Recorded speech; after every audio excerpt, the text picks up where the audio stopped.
the marine landings on Guadalcanal, seizing the decisive terrain. This is the Principles of War podcast, professional military education for junior officers and senior NCOs.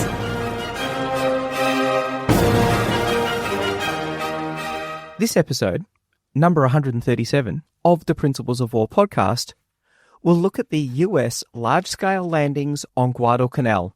We will discuss not only this important littoral manoeuvre, but military risk management, the importance of logistics, why the airfield was the decisive terrain, and what happened on the Goettche Patrol, and what were the lessons learned from it. We are joined by our historian, Dave Holland, the author of Guadalcanal's Longest Fight, the Pivotal Battles of the Matanacao. Let's get back right into our interview with Dave as a part of our series on the Guadalcanal campaign. Welcome back to the podcast, Dave. Thanks, James. This is episode 3, and I'm really enjoying this. Now we get into the actual landing on Guadalcanal today, so it's going to be real good. Yeah, I think this will be a really interesting one. So the landing at Lunga Point happened at 09:10 on the 7th of August, which was after the landing at Tulagi. What was the delay for? Why didn't they aim to get simultaneous landings? Well, I'll just take a step back there. They didn't actually land at Lunga Point. They landed roughly 6,000 yards due east at a place called Red Beach or Beach Red. It was between Coley Point and Lunga Point. Ideally, they wanted to land at Lunga Point because if you look at it from an amphibious landings perspective, Lunga Point is basically convex.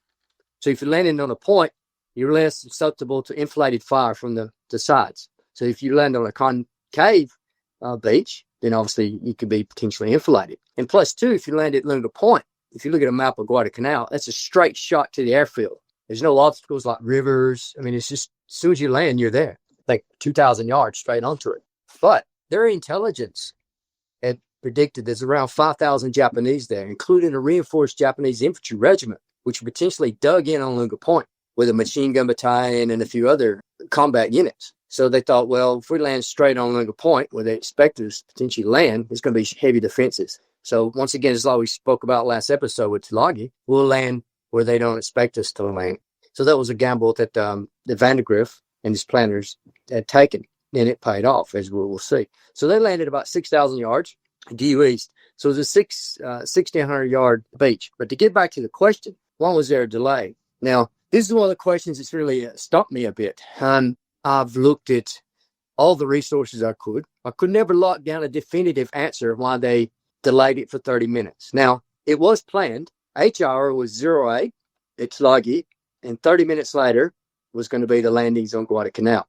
It might have been due to the fact that the air cover resources weren't available. I did come across a point where some transports were slow, but once again, this was pre-planned. So it wasn't one of the last minute things. Now, what about the element of surprise? Now, you got to remember, too, the airstrikes and the naval gunfire were simultaneous. It started at 6 o'clock in the morning. So they're basically simultaneous. So the element of surprise, say, for example, Tulagi is 20 miles across Iron Bottom Sound. So if they hit there first at 8, potentially without hitting Guadalcanal by air, the forces on Guadalcanal could be alerted. Once again, the cat was out of the bag. They both hit them at the same time simultaneously. So a 30-minute delay, I'm trying to find that answer. Obviously, if some of the listeners or viewers know that, please let me know. But I've done some pretty deep research on it, and maybe I need to speak to one of my naval historian friends that let me know. But yeah, definitely occurred when they landed at Red Beach or Beach Red, as they called it. It was supposed to be at 9 o'clock in the morning, but the first elements landed at between 9:10 to 9:13, depends on which source you look for. Were the Japanese expecting them, and what forces were there to oppose them? Okay, well, the Japanese wasn't expecting a direct amphibious assault. The Japanese Imperial General Headquarters had estimated that the Americans, or the Allies, wouldn't be ready for an offensive in the Pacific until easily early 1943.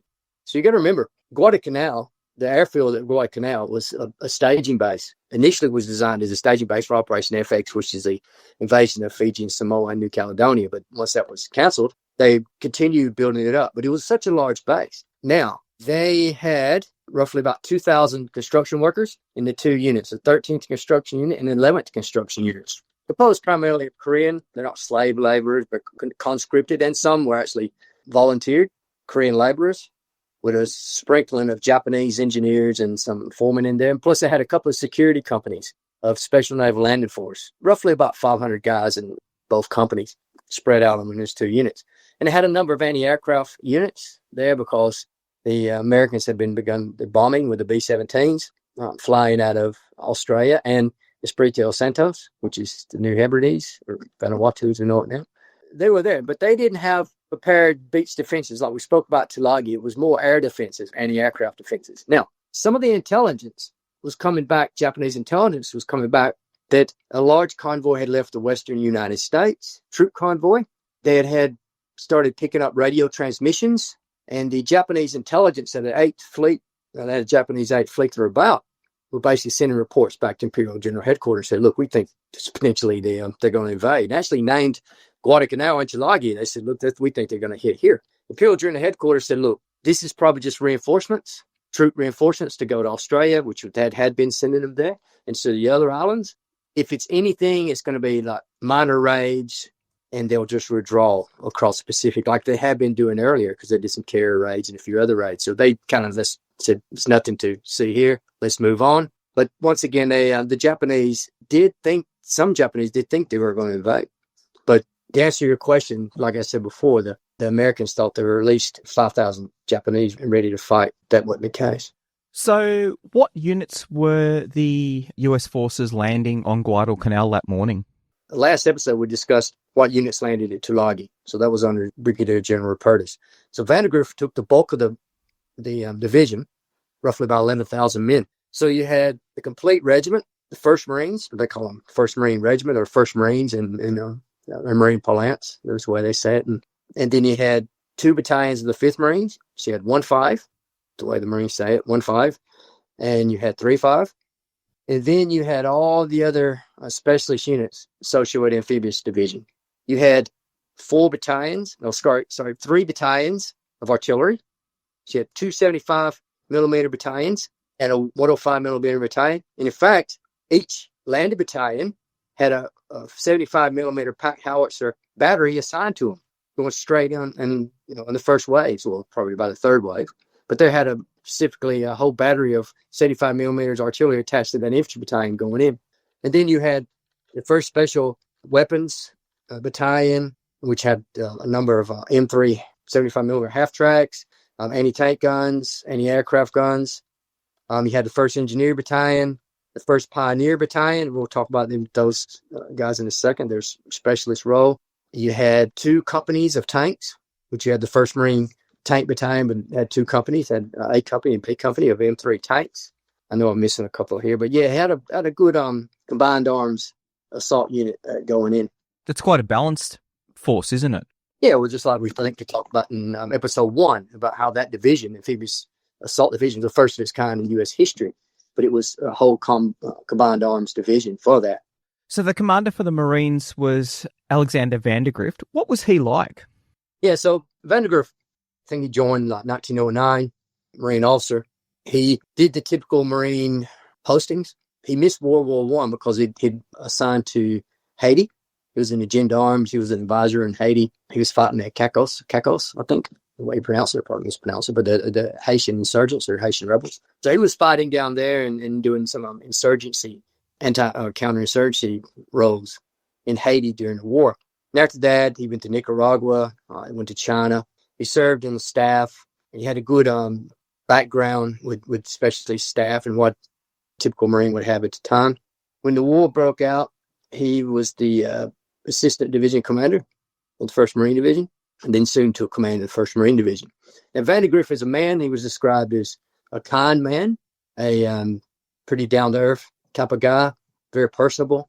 He, on the island, he would actually, once he'd finished his correspondences for the morning, his routine, he would jump in the Jeep with his driver, and he would take a tour of the lines or see Marines. He'd be speaking anywhere from colonels to privates. That was what he really liked to do. And he would stop and just discuss things on the ground and find out what was going on. He's also gauging the morale, their health, and he was doing what a good commander would do.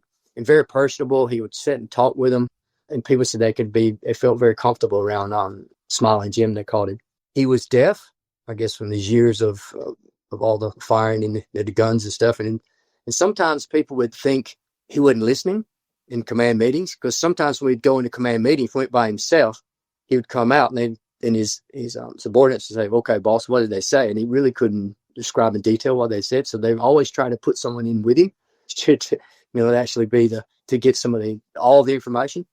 He had night blindness. There's a famous photo of him on Guadalcanal, and he's in his little bush tent.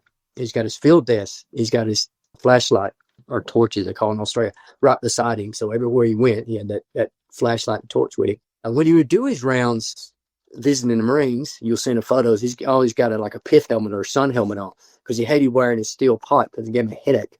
But he always had his 45 with him. What was so great about Vandegrift? He had that strategic vision. When they first landed, from minute one, he knew that battle or that campaign was going to be on the airfield. So even the Joint Chiefs of Staff and some of the higher ups thought traditionally, you land on Guadalcanal, you take the island. It's more about grabbing land than it was about the airfield. And Vandegrift recognized that strategic importance of the airfields and how it will be play out in the Pacific War. It's all about the airfield. Protect the airfield. Don't spread your forces all around the island, because the Guadalcanal is 90 miles long and 25 miles wide. It's the same size as the U.S. state of Delaware. So you can't spread your guys out like that. He put them in a nice, tight perimeter. But all is about the airfield. Protect the airfield. And Vandegrift had I forgot what famous general used it. I think on General George Washington in the American Revolution, to win, you must not lose. I forgot the exact saying of that, but that's what he said. For us to win, we just can't lose the battle. And if we don't lose battles, like a defensive strategy, we'll win. Because that's what the Marines did. Initially, it was the first offensive for the Allies against the Japanese. Then it quickly switched and changed, pivoted 360 degrees to defensive posture. But yeah, that was Vandegrift, and very well liked. He's probably the right man for the right time for the right job. In the Marine Corps, we probably couldn't have picked a better commander to command the 1st Marine Division and to gather that strategic importance. But I have to say, his staff was great. They were packed with some good guys, especially a guy called, he was Lieutenant Colonel Gerald Thomas, or Jerry Thomas, who quickly became a colonel. And when they first landed, he was the planning officer, D3, they call him. And then in September, became the chief of staff, and he was the brains of the division. Then you had a guy called Lieutenant Colonel Merle Twining. He took over the D3 of the planning. And those guys were some real good planners, and they knew basically what they were doing. I think you bring up a really good point there. I wonder how many great generals there were, or there have been, who haven't had a great staff. And I think to be a great general, one of the things that you need to be able to do is you need to be able to build a strong team around you, because you've got a lot of things going on as a divisional commander, and you've got to be able to rely on your staff. Well, that goes down the whole leadership. I mean, company commanders, platoon commanders, battalion commanders, you always have a good staff below you, good people to work for you, in the civilian world or any job, really. So do you want to talk us through how the landing proceeded then? Yeah, so the first wave, or the first unit to land, was the 5th Marines. So you had 1-5 and 3-5, and they landed abreast, 2 battalions abreast. They landed. Their job was to land, turn to the right or turn to the west, and then proceed across 3 small rivers and go to the airfield. 1st Marines were going to push through. Once the beachhead was formed, they were going to move through the 5th Marines. They were going to go on a compass heading of 270 degrees. Then I forgot something like 4,000 yards. Take another. They were going to go. I don't know what that was. They were going to go straight to a place called the Grassy Knoll, which we now know is Mount Austin. So the preliminary, the pre-recon information coming in from some of the Australian planters, or some of the Australians that were there before, talk about the Grassy Knoll. They said, oh, it stands out very prominent. And so that was what they were going to do. They're going to land. 1st Marines going to push through and take the Grassy Knoll. The Grassy Knoll was roughly 3 miles away, over 3 rivers, over 4 rivers and thick jungle. There would be no way they could take it. So what they were going to do, they were going to go to cut off the potential retreat of the Japanese garrison. So that was what the plan was. Yeah, it's hoping to take the airfield by day 1, which was the 7th of August. So Vice Admiral Jack Fletcher withdrew the carriers on the 8th of August. That night, the Battle of Savo Island is fought, and the next morning, Rear Admiral Kelly Turner withdrew the transports. What impact did this have for the Marines, in particular in their logistics? Okay, last episode we discussed a bit about why they pulled out and the coverage and all that. So I won't go into too much detail of that. That's a big controversy to this day. And the whole, I declare it the abandonment myth, and I'll discuss that in a second. So the impact, we mentioned earlier that the Marines were winning light to start with because they were trying to restrict their weight. So when the transports and the cargo ships left on the morning of the afternoon of the 9th of August, they probably took, there's really no definitive, it's estimated about 50% of the supplies they had with them. So they left the Marines with 50% of their supplies, which they were going in light to start with. So that was the impact logistically they had on the Marine. Now, the abandonment myth, I call it the abandonment myth because you hear the Marines and some of they still to this day, even when I was in Marine boot camp and when I was in the Marine Corps, they said, the Navy abandoned the Navy abandoned the Marines on Guadalcanal.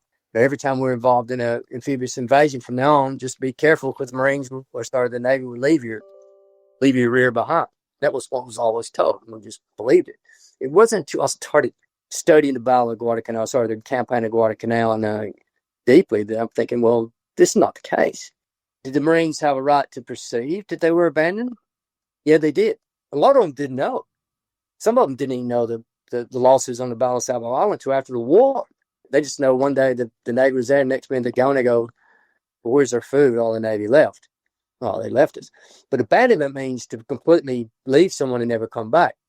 When Turner left, he told Vandegrift, I'll be back in a week. And to his credit, they started running small, fast destroyers for supplies, and about 9 days later. I always say to the people who say, they abandoned the Marines. I said, well, if you look, there's 5,000 sailors in Iron Bottom Sound still manning their ships. They didn't leave anybody. They didn't abandon anyone. Now, so 3.5 sailors died for every one U.S. Army and U.S. Marine on Guadalcanal on the land. So, yep. Did the Marines, would they expect it, or is it reasonable to think that, okay, they were abandoned? Yeah, that was a good perception at the time. But anyway, yeah, so they were left with 50% with their supplies. This highlights the key dilemma of the campaign and, should the carriers be risked to protect the transports to offload the supplies for the Marines? How did Vandegrift respond to the removal of the transports? Well, he didn't really have much response. He didn't like it, of course, him and Kelly Turner, amphibious force commander, but they didn't really have a say in the matter. Vandegrift, once again, very optimistic guy. He says, okay, we got what we got, and we're here to stay and we'll find us out. And one of the Marine officers said, well, you can't dislodge infantry by bombs. They're going to come back. The carriers at the time, once again, it's another controversy. Did they sacrifice a Marine division or carriers? Carriers are very strategic at that stage of the war. Very well strategic for the rest of the war, but they didn't have that many to play with or lose, the risk losing. Fletcher was under I wouldn't say it's doctrine, but he'd been told about the calculated risk from Nimitz. If you think you can take a calculated risk without losing your carriers, take it. But if you think you could potentially lose your carriers, don't take it. So I think he looked at it. He said, this potentially calculated risk. I've said I'd be there D+2. I've done my duty. Now I'm pulling out because my carriers are stationary in one position, susceptible to air attack. So he didn't want to lose them because, once again, you can leave the infantry there on the island. They're not going to be dislodged for bomb. They can stay there for a while. But it only takes a few bombs to sink a carrier, and you lose your strategic asset very quickly. So, yeah, there was a gamble, or I guess it was a risk, a calculated risk to leave, and they did. So they managed to offload 11,000 troops, but not all of the supplies that he wanted. What did Vandegrift have, and how did he deploy the forces that he had to prepare for a Japanese attack? Luckily for the Marines, it goes back to what I was saying earlier about how the Japanese were building a staging base. So there are a lot of supplies there. More than enough for 2,000 men. They were also building up because the Japanese, they're very, within a week, they were going to land a lot of planes on it, and that place was to become operational. So they were getting ready for a few hundred or a few thousand more men to come in. So the Japanese had a full, basically, small city.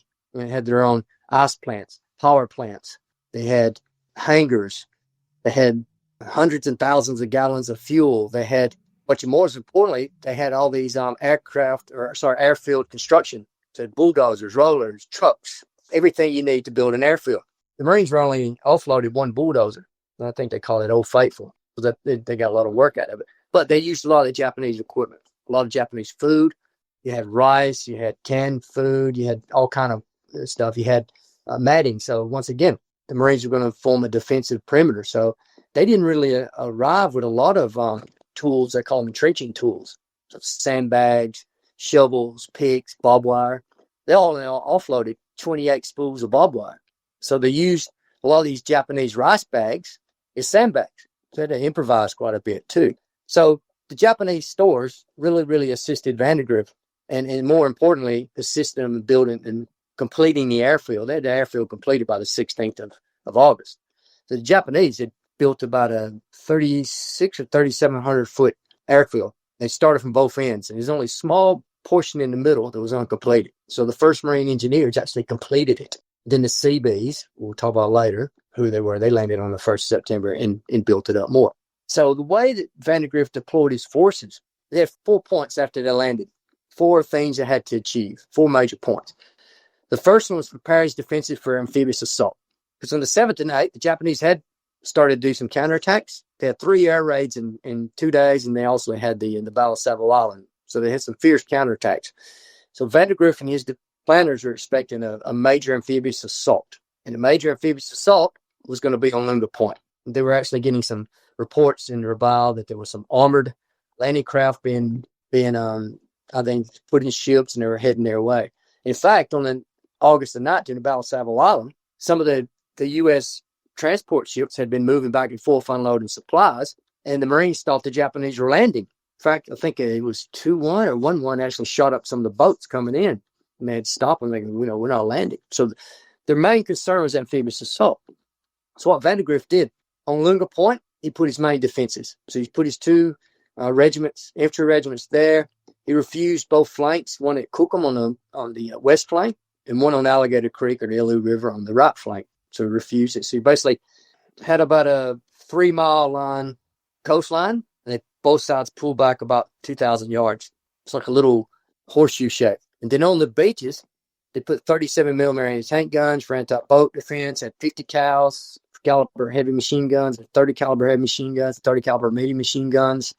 They took their M3 half-tracks with 75 millimeter self-propelled guns. They put them there. They had their tanks ready for a quick response, counterattack. They registered all their artillery, all on the base. So they had a pretty strong defense. And you go back to the artillery. I said 1 battery landed with each battalion. The first battery was on the base in 28 minutes. And 1 hour and 7 minutes later, this is comes from Pedro Raval, which is the division artillery commander from his notes. They fired a registering shot within 1 hour and 7 minutes after landing, the artillery. So they're ready to go. And to me, I thought that was quite impressive. The 75 millimeter pack howitzers.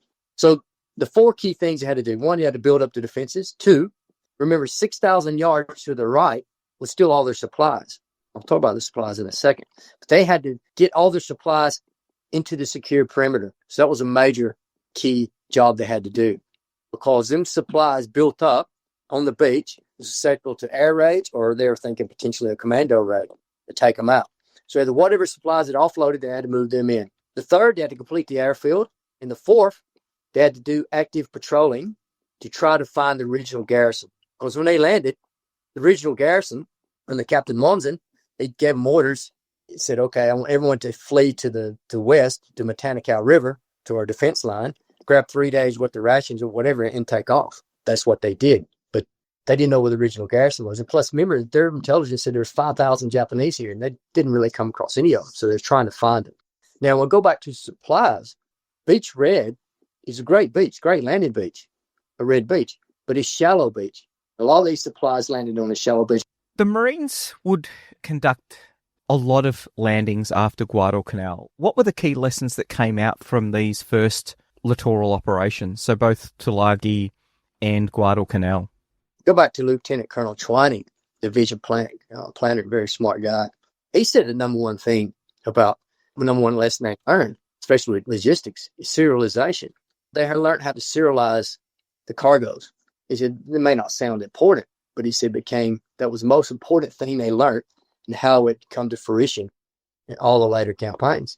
And you see nowadays in loading cargoes on ships, everything's serialized. I mean, you barcodes now, but every item has a place and it allowed them to organize and efficiently move their supplies quicker and get them offloaded and loaded on boats a lot faster. He said serialization was number one. Command and control between the amphibious forces and land forces. They ironed out a lot of the kinks in that. Also, the coordination of naval gunfire and close air support, while placing actually naval gunfire forward observers in with the landing forces. They didn't have that before. The integrated combined arms in the planning teams and the coordinations, and started from the very beginning. So when you start to plan amphibious operation, that all elements need to work as a team together. For example, you don't have the Marines planning team over on on this side, and Navy on this side, and the air on this side, all elements working together from minute one to integrate in their plans, because that hadn't occurred, which we look at it nowadays, and we think that's normal. But in those days, it wasn't, especially in the very first amphibious assault. The loads were too heavy initially to go in, the planning. For example, they'd planned for 90 days. They said amphibious invasion should have 90 days worth of supply, so ammunition, food, and so forth. After this, they said, well, they only need 60 days worth of supplies. And that's what they did. They initially landed with 60 days. They'd packed for 90 days. But in New Zealand, they said, well, we can't take all this, so we'll just cut it down to 60 days. And they actually went down to 30 days when they actually landed, because that's all they had, food for 30 days and 4 units of fire. That's all they had initially when the Navy pulled out. That's supplemented with Japanese rations. The importance to rapidly build up and defend advanced bases, that was an importance. And that's a very important, I think, key lesson for today and for littoral operations, to quickly grab a base or grab an area and defend it, to build up very quickly. And obviously the complete dominance of air and sea space for an amphibious invasion. I think one of the Marines says, after there was no Navy around to support them, they said even the greenest second lieutenant would know that you need to control a sea space for an effective amphibious operation. They controlled the sea and air. So they learned the aspects of that, because once again, you'll see in the Guadalcanal campaign, the U.S. Navy didn't control the sea, or especially at night, didn't have complete control of the sea dominance. And therefore, if you didn't have that control of that space, that battle space, then it was hard to supply. And the Japanese found it out too, because they lost control of their battle space too, and they found it hard to resupply during the day because the Cactus Herbivore stopped them. That was the main ones. I think I had another one here. Yeah, radio comms, communications, more transports to move the supplies off the beach. Because when they landed, in one stage on the 7th of August, there were 100 landing ships, and we're talking about the little Higgins boats, full, sitting off the beach, getting ready to unload. There's 50 more out in the surf getting ready to come in. So the 150 boats, they had to delay it for 2 hours to try to offload some of the supplies. They were just jamming up. So they need more boats. And their secret weapon, which Vandegrift later said, this is my secret weapons, were amphibious tractors, Amtracs. At that time, it was very new. They had a whole battalion, and 1st Amphibious Tractor Battalion. They looked at them in later campaigns. They were used as landing craft, assault craft. In Guadalcanal, they looked at them as water trucks. They used them in supply, moving supplies from point A to B. But they were very effective, those amphibious tractors. And they had a scheme where they'd take amphibious tractors and use them as pontoons. This is one of the engineers beforehand. I might have talked about this in the other episode. They had like a prefabricated Kadura road, like a bridge. They had a big roll on top of Amtrak, and they'd drive these two amphibious tractors in a river or small creek, and then unroll this little temporary bridge. That allowed them to forward very quickly. And they seen how important that came to be. So yeah, they were very showing a lot of innovation here that turned out to really assist them in later campaigns. Who was actually in control of the beach? Who was trying to coordinate what landing craft were going to come in and who was going to take off the supplies and where those supplies were going to go? I think at one stage, Vandegrift was worried because there was a significant ammunition dump, and he thought that if the Japanese bombed it, they could lose all of that ammunition, and he wasn't sure when he was going to get resupplied. Yeah, so that's another lesson that they learned about beachmasters. They only have one beachmaster. One beachmaster controlled this whole 1,600-yard beach, and Jack Clark, U.S. Navy beachmaster. So he was doing his best as he could, but there was really no one completely organizing and controlling the beach. Because once they landed, the Marines infantry guys fanned out and formed a beachhead. Because you got to remember, they was expecting a reinforced Japanese regiment, so they couldn't help with the offloading.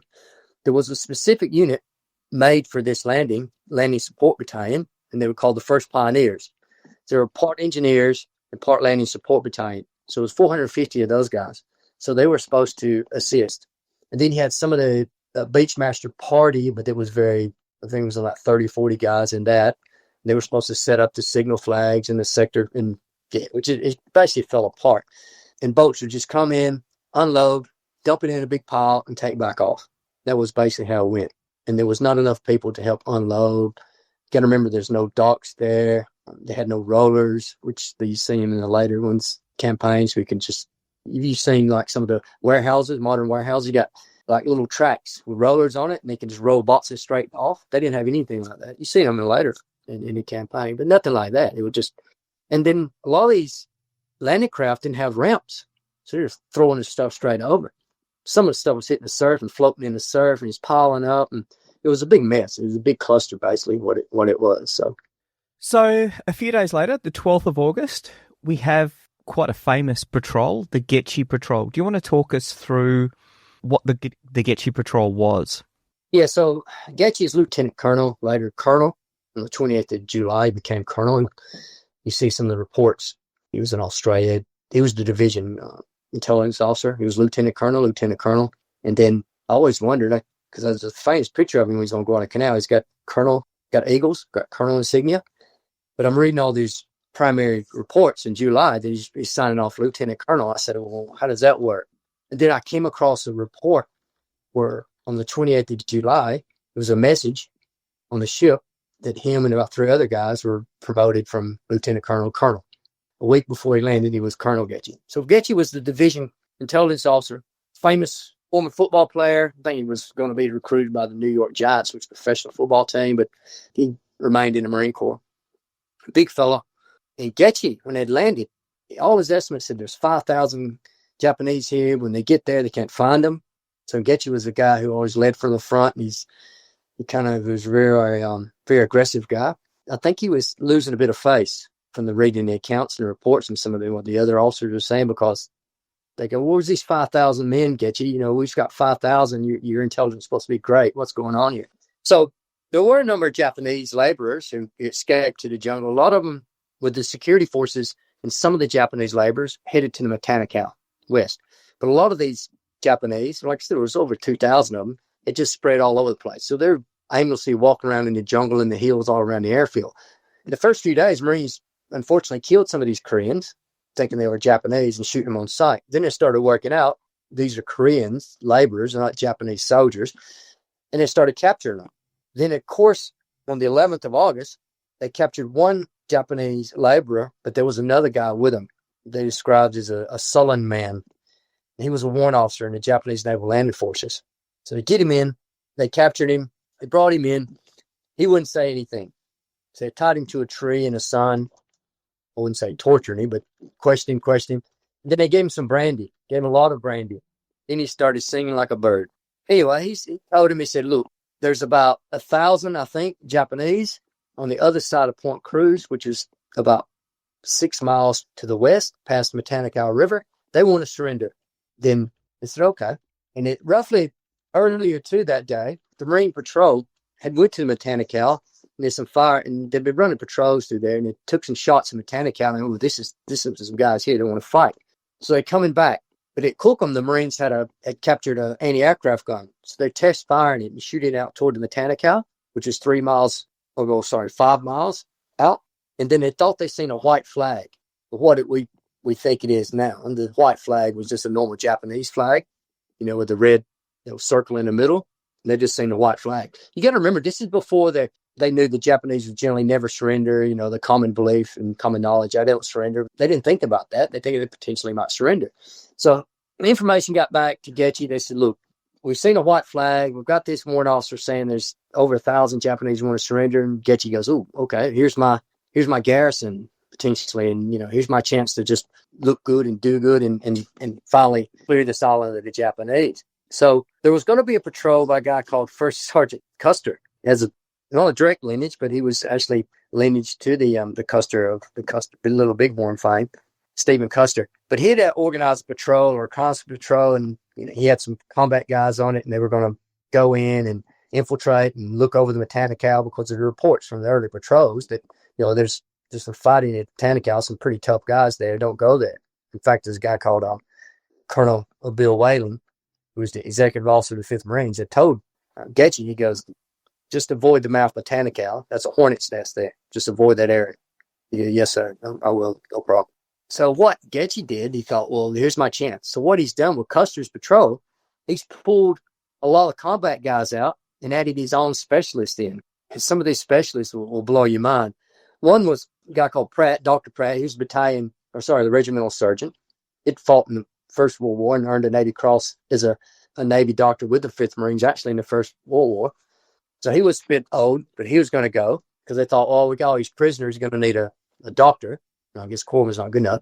They took the lithograph, their map makers, most of the guys from the regimental and division intelligence. They took a linguist, one of the few linguists they had. They took him. They took another guy called Ralph Corey. Ralph Corey was in his 40s. He'd lived in Japan pre-war, and he came back. He's American. But what Ralph Corey had and what he was involved with pre-war, I don't even think Vandegrift even knew. He was involved in a program called Magic, which is the breaking of the Japanese codes. Very super, super, super top secret. In fact, Corey shouldn't even been in a combat zone, much less they're going out on combat patrol. He was put in there because he was a Japanese linguist. And he had other non-combat types in there too. So 25 of them jumped on a boat. They booked out.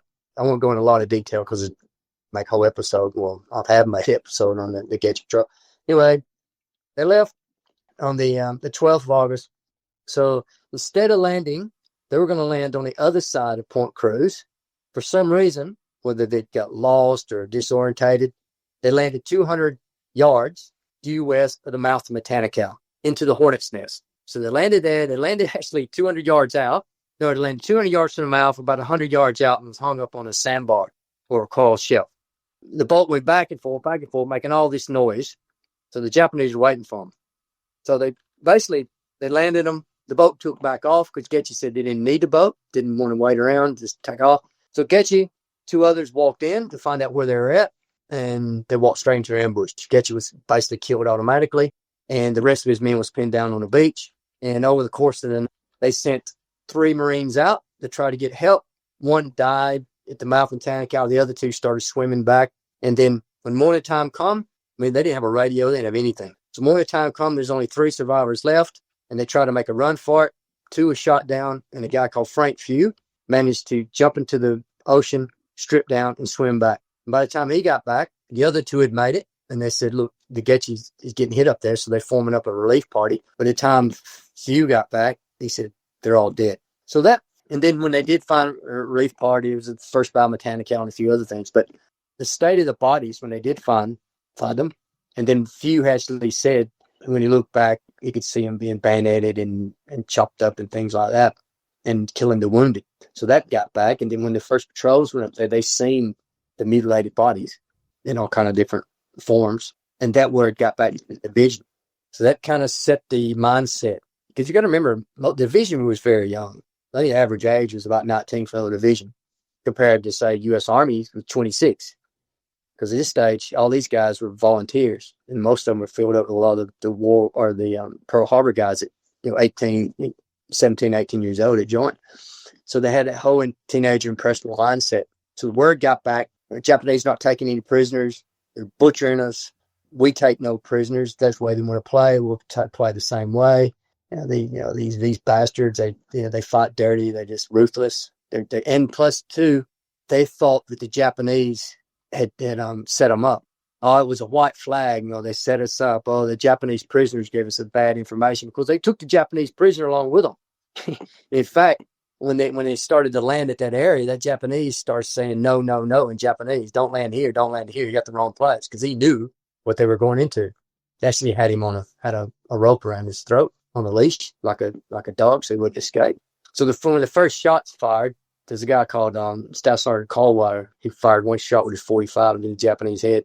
He said, well, you've tricked us, and he killed him on the spot. But the whole trickery and the butchery and all that combined formed the ethos and the mindset for all these Marines, for the Marine Division. At that stage on, they said, we'll take no prisoners. If that's the way they want to play this game, we'll take no prisoners. And then we'll see with the Battle Area of the Creek, that was just reinforced more. But that was I think the biggest impact of the Goettche Patrol. That went all through boot camp, all through World War II. Like Eugene Sledge, who wrote I don't know if you're familiar with Sledge, about Peleliu and Okinawa with the old breed. He wrote probably one of the best memoirs of the war, probably one of the best war memoirs of all time. He talks about in his boot camp, they talk about the Goettche Patrol. He went through it in 43, I think, or 44. So that was an everlasting impact all through the whole Pacific. But then obviously the Japanese actions for every battle after that just reinforced that whole perception. So that was the impact of the Goettche Patrol. And it's interesting because it did have an important cultural impact on the rest of the war, effectively. Yeah.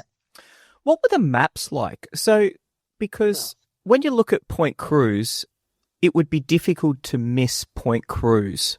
And I think, so you wonder how they could have got close to the Matanikau when they were told not to go close to the Matanikau. It does sound like a navigational error, and yet Point Cruz is fairly clear. Yeah, and you've been there, and Point Cruz stands out. We're going to remember they're in the darkness when they were going. It was dark, and the mouth Matanikau stands out too. So they're only 200 yards from, they're 100 yards out. They landed 200 yards on the beach, but they were 100 yards out from the mouth. I've studied it quite a lot.